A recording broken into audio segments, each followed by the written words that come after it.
another episode of Wellness Wednesdays. Today, I have my daughter, Macy, with me, and she's going to go ahead and demonstrate some of the stretches. And the stretches that we're going to go over are ones that you should be doing if you sit, if you're studying or if you're working and your shoulders get tight or you feel like you need to work on your posture. So first of all, we're going to go ahead and show you the correct posture. So what you want to do is, rather than standing like this, like some of you do, I'm going to have you go ahead and pull the shoulders back, pinch together between the shoulder blades, and drop the shoulders down. And then just slightly take that chin and push it back. And when you do that, you're going to feel that right through here, right in the very low portion of the neck and the very upper portion of that back. And if you want, go ahead, bring the hands together, and you can either clasp them like Macy's doing, or you can just grab one in the back of the other and just pull. So this is a good one if you're standing in line and you feel like you're a little bit stiff or you have some time to kill. Go ahead and do this one. Nobody will even know. All right, so that's to check the posture. What I'm going to show you first, I'm going to have her turn to the side, is to stretch out the neck. So a lot of us, if we're looking down or we're sitting in the same position for a long period of time, you get tight through the neck and the shoulders. So what you'll do is go ahead and just bring the right ear to the right shoulder. And when you do that, just be sure that you don't raise the right shoulder. You're just simply bringing that right ear to the right shoulder because you're going to stretch out the left side.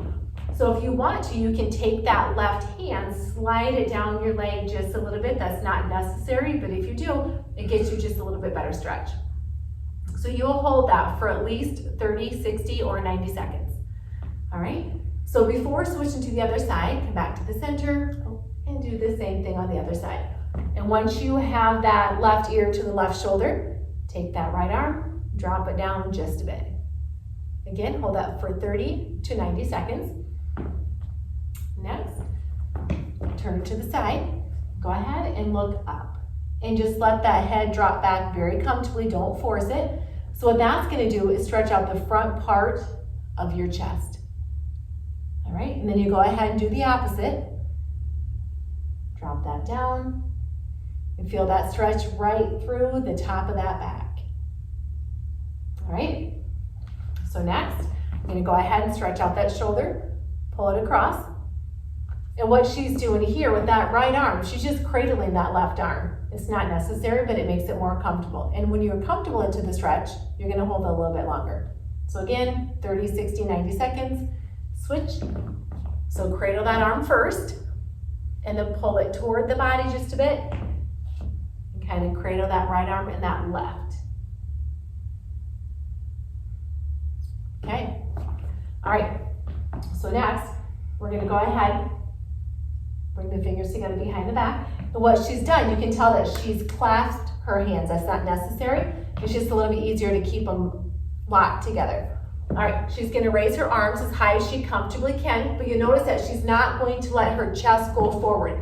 Once you let the chest go forward, it means that you're just trying to bring the arms too high. So two things, that's not necessary. Plus, when you do that, you're really not getting the stretch through the front of that chest and the fronts of the shoulders. So if you feel like you have bad posture and we stand like this a long time, this is the very best one for you to do. So if you're just starting and this is all the better you can do, that's okay. Just pull down a little bit. And then within the next couple weeks, try to bring it a little bit higher. And every time you do the stretch, just try to bring it a little bit higher each time.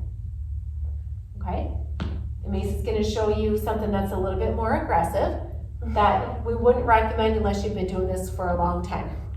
So now what she's doing is she's going a little bit deeper into the stretch. So what she's done is just the weight of her arms pulling on the shoulders. And there's not any added weight. I'm not pushing on her arms. I'm not creating any more resistance. So this is a very safe stretch for her because, like I said, it's the weight of her arms pulling on her shoulders. And when you come up, you want to come out of that slowly and just reverse that. Okay? All right, last one. This is probably my favorite one. You're going to stretch out your waist and that low back. All right, so she's going to go ahead and she's going to stretch out the right side first. So what she's doing is she's raising her right arm. She's going to drop to the side. So first she's going to get that stretch in her waist. Once she has that, she's going to ever so gently turn to the left, And she's gonna keep raising up with that right arm. She's gonna feel that stretch right through that back. And this one, like I said, this one's probably my favorite. And this one's one that I recommend to all my clients, especially those that sit for a long period of time. That back is very, very tight. All right, then she's gonna go ahead and switch that. Get that stretch in the waist first. And once you have that, go ahead and turn to the side. And she's going to keep that arm toward the ceiling, reaching straight ahead. And if she wants to, she can drop down a little bit. This one can also be done seated. I've done it seated. I don't like it nearly as well, so I will always recommend that you do this standing. And we normally finish most of our exercise sessions with this. There you go. Thank you for joining us for another episode of Wellness Wednesdays. We'll see you next week.